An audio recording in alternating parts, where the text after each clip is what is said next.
ಆತ್ಮೀಯ H16 news ಅರ್ಥಾತ್ ಸಿದ್ದಾರಾಮಗೆ ಸ್ವಾಗತ. ನಾನು ನಿಮ್ಮೊಬ್ಬ MI ಅಥವಾ ಮಲ್ಲಪ್ಪ ಜೋತಾವರ್. ಆತ್ಮೀಯರೇ, ನಮ್ಮ ಗವರ್ನರ್ ಅವರು ಗೆಹ್ಲೋಟ್ ಅವರು ಮಾತನಾಡಿದ ಅರ್ಧ ಭಾಷಣ ಗದ್ದಲಕ್ಕೆ ಕಾರಣ ದಿನವೇ ಇಲ್ಲ, ಕಳೆದೋಗಿಬಿಟ್ಟಿತ್ತು. ಈಗ ನೀವು ನೋಡಿದ್ದೀರಿ, ಅದರ ಬಗ್ಗೆ ಹೆಚ್ಚು ವಿಶ್ಲೇಷಣೆ ಮಾಡೋ ಅವಶ್ಯಕತೆ ಇಲ್ಲ ಅಂತೇಳಿ. ಕಾಂಗ್ರೆಸ್ಸಿಗರು ರಾಷ್ಟ್ರಗೀತೆಗೆ ಅವಮಾನ ಆಯಿತು, ಸ್ವತಃ ಸಿದ್ದರಾಮಯ್ಯವರು ಹೇಳಿದರು ರಾಷ್ಟ್ರಗೀತೆ ಮುಗಿಯೋರಿಗೆ ಕೂಡಲಿಲ್ಲ ಅಂತೇಳಿ.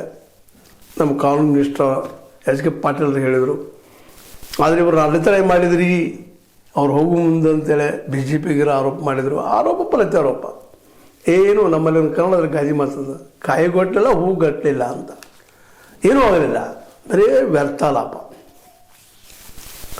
ಅವರು ನೇರವಾಗಿ ನಿರಾಕರಿಸ್ಲಿಕ್ಕೆ ಸಾಧ್ಯ ಇರಲಿಲ್ಲೇನೋ, ಅಥವಾ ಅವ್ರು ಏನು ಪ್ಲ್ಯಾನ್ ಮಾಡಿದ್ರು ಗೊತ್ತಿಲ್ಲ. ರಾಜ್ಯಪಾಲರು ಒಂದೆರಡು ಲೈನ್ ಹೋಗಿಬಿಟ್ರು ಅವರು. ಅದು ಸಂವಿಧಾನಕ್ಕೆ ಮಾಡಿದ ಅಪಮಾನ ಅಂತ ಇವರು ಹೇಳಿದರು. ಅದ್ರ ಬಗ್ಗೆ ಹೆಚ್ಚು ಚರ್ಚೆ ಮಾಡದ ಡಿಸ್ಕ್ರಿಷನರಿ ಪವರ್ ಅನ್ನೋಂಗೆ BJPಗೆ ಆರ್ಗ್ಯುಮೆಂಟ್ ಮಾಡಿದರು. ಅದೇನೂ ಇರಲಿ, ಇವೆಲ್ಲ ಆರೋಪ ಪ್ರತ್ಯಾರೋಪಗಳು ನಿಜವಾಗಿಯೂ ಈ ಸಂದರ್ಭ, ಯಾಕಂದರೆ ಅಧಿವೇಶನಪ್ಪ ಅಂತಂದರೆ ಕೇವಲ ಆರೋಪ ಪ್ರತ್ಯಾರೋಪ ಮಾಡೋದು ಅಷ್ಟೇ ಅಲ್ಲ, ಒಂದು ಒಳ್ಳೆಯ ಹೆಲ್ತಿ ಡಿಸ್ಕಷನ್ ಆಗಬೇಕಲ್ಲ. ಮತ್ತು ಒಬ್ಬರು ಮಾತಾಡೋ ಮುಂದೆ ಪೂರ್ತಿ ಮುಗಿಯುವವರೆಗೆ ಕೇಳುವಂಥ ಪ್ರವೃತ್ತಿ ನಮಗೆ ಇತ್ತೀಚೆಗೆ ಭಾಳ ಕಡಿಮೆ ಆಗಿಬಿಟ್ಟದಂತೆ.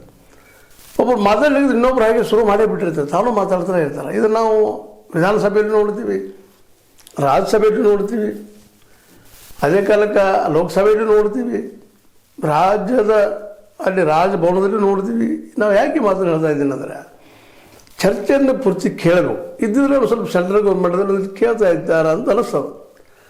ಅದರ ರಾಜ್ಯದ ವಿಷಯಕ್ಕೆ ಬಂದಾಗ ಒಂದು ಕಡಿಮೆ ಪ್ರಮಾಣ ಅಂತ. ಅದನ್ನು ನಿನ್ನೆಂತ ಅಂತ ಇದು ತಾವರ್ ಚಂದ್ ಗೆಹ್ಲೋಟ್ ಅವರು ಓದಿದಂಥ ಸ್ವಲ್ಪ 2-3 ಲೈನದ ಭಾಷಣ ಇಡೀ ದಿನ ಎಲ್ಲ ತಿಂದು ಬಿಡ್ತದೆ ನಾನು. ಯಾಕಂದ್ರೆ ನಮ್ಮ ಹಣದಿಂದ, ಟ್ಯಾಕ್ಸ್ ಪೇಯರಿಂದ ಅದು ಸಂಸ್ಥೆ ನಡೀತಾ ಇರ್ತದೆ, ವಿಧಾನಸಭೆ ನಡೀತಾ ಇರ್ತದೆ. ಒಂದೊಂದು ರೂಪಾಯಿಗೂ ಬೆಲೆ ಇರ್ತದಲ್ಲ, ಯಾಕಂದ್ರೆ ನಾವು ದುಡಿದ ಫಲ ಅದು ನಡೀತಾ ಇರ್ತದೆ. ಅಲ್ಲಿ ಒಳ್ಳೆ ಡಿಸ್ಕಷನ್ ಆಗಲಿ. ಹೌದು, ಏನು ದೋಷದಪ್ಪ, GRG ಇದ್ರ ಬಗ್ಗೆ ವಿರೋಧ ಮಾಡ್ತಾ ಇದ್ದಾರೆ BJPಗರು. ಇವರು ಕಾಂಗ್ರೆಸ್ಸಿಗರು ಅದನ್ನು ಏನಪ್ಪ ಅಂತಂದ್ರೆ ತರಬಾರದು ಅಂತೇಳಿ, ಆದರೆ ಅದೇ ಎಸ್ಟಾಬ್ಲಿಷ್ ಮಾಡಬಾರ್ದು ಅಂತೇಳಿ ಇವರು ಅದು ತರಬೇಕು ಸರಿ ಅಂತ BJPಗರು. ಅಂದ್ರೆ ಒಬ್ರಿಗೊಬ್ರು ವಿರೋಧ ಮಾಡಿದ್ರು ಅದನ್ನು, ಆದರೆ ಒಂದು ಸಾಧ್ಯಾಂತಿಕವಾಗಿ ಹೌದು ಏನು ಮಿಸ್ಟೇಕ್ಸ್ ಅದಾವ. ಸ್ವತಂತ್ರವಾದ ಮೀಡಿಯಾಗೆ ಬೇಕಾಗಿರುವುದು ಸ್ವತಂತ್ರ ಧ್ವನಿ. ಆ ಸ್ವತಂತ್ರ ಧ್ವನಿ ಉಳಿಸಲು ನೀವು ಮಾಡಬೇಕಾದದ್ದು ಇಷ್ಟೇ. ಅದೇನಪ್ಪಾ ಅಂತಂತಂದ್ರೆ, ನಿಮ್ಮ ಕೈಲಾದಷ್ಟು ಸಹಾಯ ಈ ಚಾನಲ್ಗೆ ಮಾಡಿ ಹಾಗೂ ನಿಮ್ಮ ಧ್ವನಿಯನ್ನು ಕಾಪಾಡಿಕೊಳ್ಳಿ.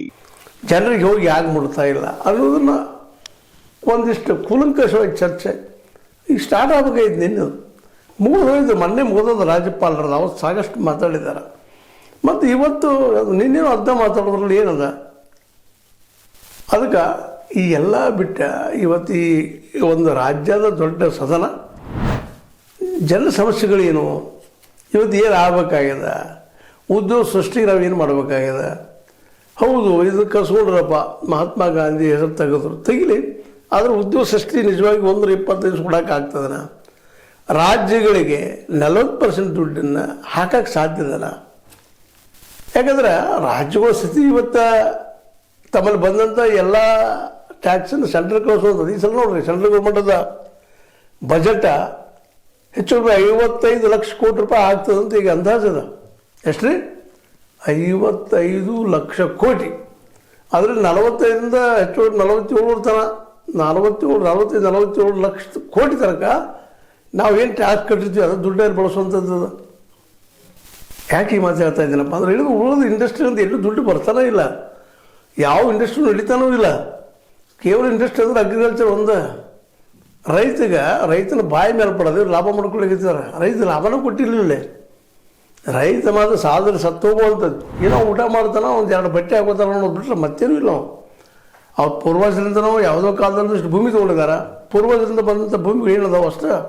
ಅವು ಸಹಿತ ಇವತ್ತು ಈ ನಗರೀಕರಣದಿಂದ ಎಷ್ಟೋ ಭೂಮಿಗಳು ನಗರದಲ್ಲೇ ಮರ್ಜ್ ಆಗೋವರೆಗೆ ಇರ್ತದವ. ದೊಡ್ಡ ದುಡ್ಡು ಬರ್ತಂಥ ಆಸೆಯಿಂದಾಗಿ ರೈತರು ಎಷ್ಟೋ ಬಡ ರೈತರು ಮಾರ್ಕೊಂಡ್ಬಿಡ್ಲಿಕ್ಕಿದ್ದಾರೆ ಭೂಮಿಗಳನ್ನು. ಹೀಗಾಗಿ ಅದರ ಸಮಸ್ಯೆ ಬಗ್ಗೆ ಏನು ಚರ್ಚೆ ಇಲ್ಲ. ನೀವು ಸ್ವಚ್ಛ ನೀರಿನ ಬದಲಾಗಿ ಇಲ್ಲ, ಸ್ಕೂಲ್ಗಳ ಸ್ಥಿತಿಗಳ ಬದಲಾಗಿ ಇಲ್ಲ. ಮಧ್ಯಾಹ್ನ ಊಟ ಬಿಸಿ ಊಟ ಕೊಡ್ತೀವಲ್ಲ ನಾವು ಅಂದ್ಬಿಟ್ರೆ ಮುಗಿದೋಗ್ಬಿಡ್ತು. ಅದು ಶೇಕಡ 2 ಒಳಗೆ ಬರುವಂಥದ್ದು. ಅದೇ ಕಾರಣ ನಾವು ಉದ್ಯೋಗ ಕೊಡ್ತೀವಿ ಅಂದಾಗೆ ಅದು 60-70 ಲಕ್ಷ ಈ ಶಿಕ್ಷಕರ ಹುದ್ದೆ ಖಾಲಿ ಇದಾವೆ.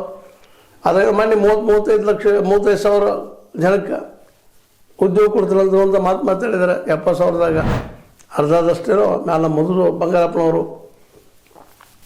ಇದ್ರ ಬಗ್ಗೆ ಚಿಂತನೆ ಇಲ್ಲ. ಯಾಕೆ ಕಡಿಮೆ ಇದನ್ನ ಚಿಂತನೆ ಇಲ್ಲ. ಗ್ಯಾರಂಟಿ ಸರಿ, ಆದರೆ ಶಿಕ್ಷಣ ಗ್ಯಾರಂಟಿ ಯಾವಾಗ ಅನ್ನೋದ್ರ ಬಗ್ಗೆ ಮಾತಿಲ್ಲ. ರಾಮ್ಜಿ ಒಳಗೆ ನೀವೇನು ಕೊಡ್ಲಿಕ್ಕಿದ್ದಾರೆ, ಅವ್ರು ಏನು ಕೊಡ್ಲಿಕ್ಕಿದ್ದಾರೆ ಅದ್ರ ಬಗ್ಗೆ ಚರ್ಚೆ ಆಗಬೇಕಾಗಿದೆ. ಹೌದು, ರಾಮ್ಜಿ ತಪ್ಪ ಅನ್ನೋ ಇದರ ಪ್ರೂವ್ ಮಾಡಬೇಕಲ್ಲ ಕಾಂಗ್ರೆಸ್ಸಿಗರು. ಅದನ್ನು ಸರಿಯಾಗಿ ಅದಕ್ಕೆ ಪ್ರೂವ್ ಮಾಡೋ ಜೊತೆಗೆ ಆ ಪ್ರೂವಿಗೆ ಡಿಸ್ಪ್ರೂವ್ ಮಾಡಬೇಕಾಗಿದ್ದು ನಮ್ಮ BJPಗರು. ಸುಮ್ಮನೆ ಬಾಯ್ ಮಾಡೋದ್ರಿಂದ ಅಲ್ಲ.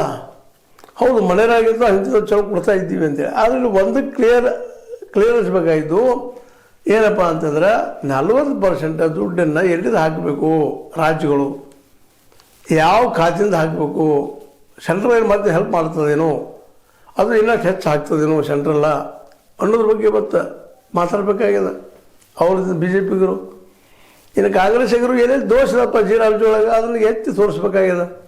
ಇಂಥ ಒಳ್ಳೆಯ ಹೆಲ್ದಿ ಡಿಸ್ಕಷನ್ ಆಗಬೇಕಾಗಿತ್ತು, ಜನಕ್ಕೆ ಅನುಕೂಲ ಆಗುವಂಥದ್ದು. ಅದಕ್ಕೆ ಅದ್ರ ಜೊತೆಗೆ ಶಿಕ್ಷಣದ ಬಗ್ಗೆ, ಆರೋಗ್ಯದ ಬಗ್ಗೆ, ಇವತ್ತಿನ ಬಡತನ ಬಗ್ಗೆ, ನಿರುದ್ಯೋಗ ಬಗ್ಗೆ ಎಲ್ಲ ಚರ್ಚೆ. No discussion. ಒಂದೆರಡು ಮಾತೇನೋ ಕಣ್ಣೀರು ಸುರಿಸೋದು, ಹಾಕಿ ದಾಟ್ಕೊಂಡು ಹೋಗಿಬಿಡೋದು. ಆ ಬಗ್ಗೆ ಎಲ್ಲರೂ ನೌಕರಿ ಸಿಗಬೇಕು ಅಂತೇಳಿ. ನಾವು ಯಾವಾಗ ಚೀನಾದಂಥ ಬಲಿಷ್ಠ ದೇಶವನ್ನು ಹಿಂದೆ ಹಾಕೋದು ನಾವು ಹಿಂದೆ ಬಿದ್ದೀವಿ. ಈಗಾಗಲೇ ನಮ್ಮದು $4 ಟ್ರಿಲಿಯನ್ ಆಗಿದ್ದಾಗ ನಾವು ಕುಣಿದಾಡ್ತಾ ಇದ್ವಿ. 4ನೇ ನಂಬರ್ ಬಂದೀವಿ ಅಂತೇಳಿ. ಆದ್ರೆ ಇವತ್ತು 20 ಟ್ರಿಲಿಯನ್ ದಾಟಿ ಕಳ್ಸಾಕತ್ತೈತೆ ರೀ ಚೈನಾ. 20 ಟ್ರಿಲಿಯನ್ ರೀ ಯಾವಾಗ ಕಳಿಸ್ತೀವಿ. ಅಮೇರಿಕಾದಂತೆ 30 ಟ್ರಿಲಿಯನ್ ಆಯ್ತು ಅಂತ ಹೇಳ್ತಾ ಇದ್ದಾರೆ. ಆದ್ರೆ ಚೈನಾದ ಇವ್ರು ತನ್ನ ಕಾಲ ಮೇಲೆ ಮಾಡಿದ್ದಲ್ರಿ, ತಾನ ಹುದ್ದೆ ಹೇಳ್ಕೊಂಡು ಮಾಡಿದ್ದು, ಅಸಾಧ್ಯವಾದದ್ದನ್ನು ಮಾಡಿದ್ದು. ಇದು ಸಾಣದಿಲ್ರಿ, ಅಸಾಧ್ಯವಾದಂಥ ಕೆಲಸ ಅವ್ರು ಮಾಡಿದ್ದಾರೆ. ನಮ್ಮಲ್ಲಿ ಅದು ಆಗಬೇಕಾಗಿತ್ತು. ನಮ್ಗೆ ಎಲ್ಲರೂ ಉದ್ಯೋಗ ಸಿಗಬೇಕಲ್ರಿ ಗುರುವೇ. ಟೆಕ್ನಿಕಲ್ ಅವ್ರು ಸೌಂಡ್ ಆಗಲಿಲ್ಲ, ನಮ್ಮ ಇಂಡಸ್ಟ್ರಿಗಳು ಬೆಳೀಲಿಲ್ಲ, ಒಕ್ಕಲ್ತನಕ್ಕೆ ಮಾರ್ಕೆಟ್ ಇಲ್ಲ. ಇವತ್ತು ಯಾರು MSc ಅಗ್ರಿ ಆದವರು, BSc ಅಗ್ರಿ ಆದವರು 4 ಎಕರೆ ಭೂಮಿಯಾಗ ಹೋಗಿ ದುಡ್ದು ಲಾಭ ಮಾಡಿ ತೋರಿಸ್ತಾ ಇದ್ದಾರೆ ಹೇಳ್ರಿ. ಎಷ್ಟು ಎಕ್ಸಾಂಪಲ್ಗಳಿದಾವೆ. ಈ MSc ಅಗ್ರಿ ಆಗಿದ್ದಾರೆ ರೀ, BSc ಅಗ್ರಿ ಆಗಿದ್ದಾರೆ ರೀ, PhD ಮಾಡಿದ್ದಾರೆ ರೀ. ಎದಕ್ಕದು? ಅವ್ರು ಬಂದಿಲ್ಲೇ ಭೂಮಿಯಲ್ಲಿ ದುಡಿದ 4 ರೈತರಿಗೆ ಆದರ್ಶನಾಗಬೇಕು. ಅವ್ರು ಯಾವುದೋ ಆಫೀಸಲ್ಲಿ ಕೂತ್ಕೊಂಡು, ಅಗ್ರಿಕಲ್ಚರ್ ಆಫೀಸಲ್ಲಿ ಕೂತ್ಕೊಂಡು ಬೀಜ ಹಚ್ಚಿದ್ನಿ, ಮತ್ತೇನೋ ಮಾಡಿದ್ನಿ, ಅವೇ ನಿಮ್ಮ ಕಾಗದದಲ್ಲಿ ಬರೆದಂಥದ್ದು ಓದಿದ್ದಂತಲ್ಲ. ನೀವು ಬರೆದಂಥದ್ದು, ನೀವು ಸಂಶೋಧನೆ ಮಾಡಿದಂಥದ್ದು ಅಲ್ಲಿಗೆ ಎಕ್ಸಿಸ್ಟೆನ್ಸ್ ತೋರಿಸ್ಬೇಕಾಗ್ಯದ. ಬರೀ ಬೆಳೆ ಹೆಚ್ಚಾಗೋದು ಮಾತಾಡ್ತಾ ಇದ್ದೀರಿ. ರೈತಗೆ ಮಾರ್ಕೆಟ್ ಕೊಡೋದು ಎಷ್ಟು ಮಾತಾಡ್ತಾ ಇದ್ದೀರಿ, ಯಾವ ಪ್ರಮಾಣದಲ್ಲಿ ಮಾತಾಡ್ತಾ ಇದ್ದೀರಿ, ಈಗೆಲ್ಲ ಇಂಥ ಡಿಸ್ಕಷನ್ ಆಗಬೇಕಾದ್ರೆ ನಮ್ಮಲ್ಲಿ ನೋಡಿರಿ. ದಿನವೆಲ್ಲ ಅದೊಂದು ನೀವು ಮಾತಾಡಬೇಕಾಗಿತ್ತು. ನೀವು ಮುಗಿದು ಹೋಗ್ತದೆ ಅದು. ಈಗ ಸಾಕಷ್ಟು ಮಾತಾಡಿದಿರಿ, ಮೊನ್ನೆ ದಿವಸ ಸಾಕಷ್ಟು ಸೆಳಾಡಿದಿರಿ, ಅಂಗಿ ಹರ್ಕೊಂಡಿದ್ದೀರಿ, ಮಾಡಿದಿರಿ. ಅವರು ಅದನ್ನು ಮಾತಾಡ್ತಾ ಇದ್ದಾರೆ. ಆದರೆ ಮುಖ್ಯ ಮಾತಾಡಬೇಕಾಗಿದ್ದು ಈ ಸಮಸ್ಯೆಗಳ ಬಗ್ಗೆ. ಉದ್ಯೋಗ ಸೃಷ್ಟಿ ಏನು ಮಾಡಬೇಕು? ಮೋದಿಯವರು ಎಲ್ಲಿ ಸೋತರು, ನೀವೆಲ್ಲಿ ಗೆಲ್ಲಬೇಕಾಗಿತ್ತು, ಅದು ಮಾತಾಡಿಲ್ಲ. ಮೋದಿಯವ್ರು ಕೆಳಗಾಗ ಹೋದ್ರೆ ಇವ್ರದ್ದು ಬರ್ತೈತಿ, ಇವರು ಉದ್ಯೋಗ ಕೊಟ್ಟಿಲ್ಲ. ಇಲೆಕ್ಷನ್ದಾಗ ಮಾತ್ರ ಒಬ್ಬರಿಗೊಬ್ಬರು ಟೀಕಾ ಮಾಡೇ ಮಾಡ್ತಾರೆ. ಉದ್ಯೋಗದ ಬಗ್ಗೆ ಭರವಸೆ ಕೊಟ್ಟೇ ಕೊಡ್ತಾರೆ.